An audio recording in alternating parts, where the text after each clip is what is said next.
हे friends, अस्सलाम वालेकुम। Recipe गिरीज़ kitchen में खुशामदीद। एक मज़ेदार से कबाबों की रेसिपी के साथ आपके सामने हाज़िर हूँ। इन कबाबों को आप बनाकर आप आलू के कबाब और इसके अलावा बाकी जितने कबाब बनाते हैं, रोल, समोसे, कचौरियाँ, सबको भूल जाएंगे। तो बिस्मिल्लाहिर्रहमानिर्रहीम, अस्सलाम वालेकुम। इस रेसिपी के लिए सबसे पहले एक बोल के अंदर आपने 3 टेबल स्पून भरकर आपने बेसन का लेना है। फिर आपने इसके अंदर शामिल करना है, इसी बोल में आपने 3 टेबल स्पून ही आपने कॉर्नफ्लावर की।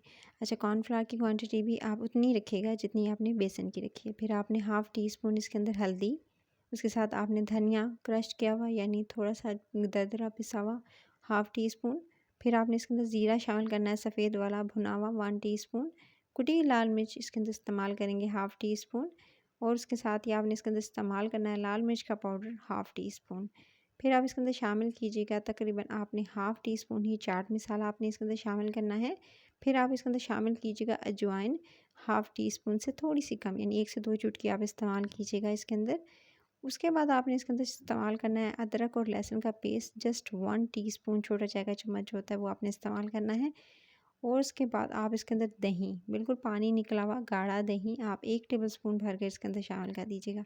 तमाम चीज़ों को पहले मिक्स कर लेते हैं अच्छे से। आप तमाम चीज़ों को ड्राई इंग्रेडिएंट्स के अंदर मिक्स करेंगे। फिर थोड़ा सा पानी इसके अंदर ऐड करेंगे, जस्ट 2 से 3 चम्मच। जो नॉर्मल आपको चम्मच जिससे मैं मिक्स कर रही हूँ इतना ही चम्मच होना चाहिए। तो जो खाने वाला यूज़ करते हैं उतना ही आप चम्मच लीजिएगा।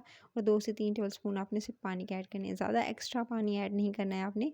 उसके बाद तमाम मिक्सचर को आपने अच्छे से मिक्स कर लेना है। फिर इसके अंदर 1 से 2 चीज़ें बाद में आप ऐड कीजिएगा। जब अच्छे से तमाम चीज़ें अच्छे से मिक्स हो गई और ये देख सकते हैं कुछ इतना कंसिस्टेंसी के साथ गाढ़ा सा बैटर रेडी हुआ है। अब आपने इसके अंदर नमक शामिल करना है 1/2 टी स्पून। और 2 से 3 चुटकी आपने इसके अंदर ज़रदा रंग के शामिल कर देने हैं। फिर तमाम चीज़ों को बहुत अच्छे से आपने मिक्स कर लेना है और मिक्स करके आपने बैटर रेडी कर लेना है। याद रहे कि आपने बिल्कुल पतला इसका बैटर रेडी नहीं करना है, इतना ही थिकन और गाढ़ा होना चाहिए जितने आपको कंसिस्टेंसी नज़र आ रही है। फिर आपने इसको एक तरफ करते हैं और आपने लेना है चिकन। अच्छा, चिकन मैंने 1 पाव लिया है, बोनलेस चिकन लिया था। आप 1 प्याली भर के ले लीजिएगा। और उसके बाद आपने जो है थोड़े दरमियाने साइज़ की इसकी कटिंग कर लेनी है पीसीस की। और बोनलेस जो वो चिकन है उसको सिंपली आपने जो बैटर रेडी किया था उसके अंदर शामिल कर देंगे। और उसके बाद बहुत अच्छे से आपने मिक्स करना है, चाहे तो हाथों से मिक्स कर सकते हैं ताकि जो है वो अच्छे से पूरा का पूरा मसाला जो आपने बनाया है वो बैटर अच्छे से जो है वो चिकन पर जो है वो कोट हो जाए।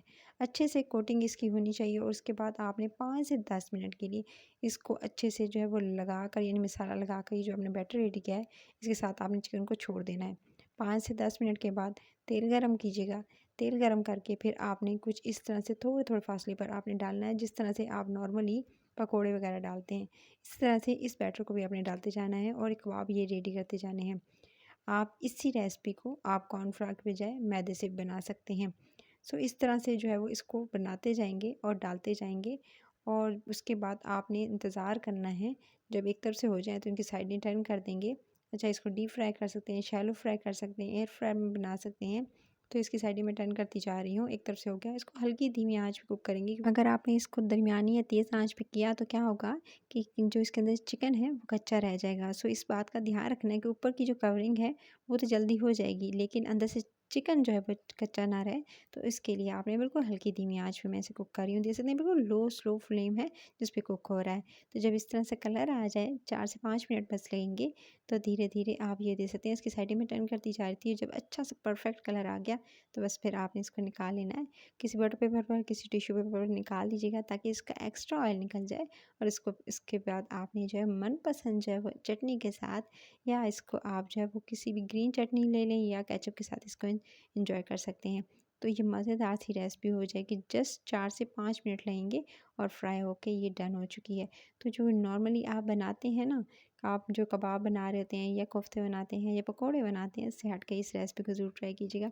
बहुत मज़े के स्नैक्स हैं गाइस और यमी और मज़ेदार लगते हैं। मज़ेदार से इस स्नैक्स की रेसिपी को अगर अच्छी लगी है तो लाइक, शेयर और चैनल को सब्सक्राइब ज़रूर कर लीजिएगा इसके साथ ही।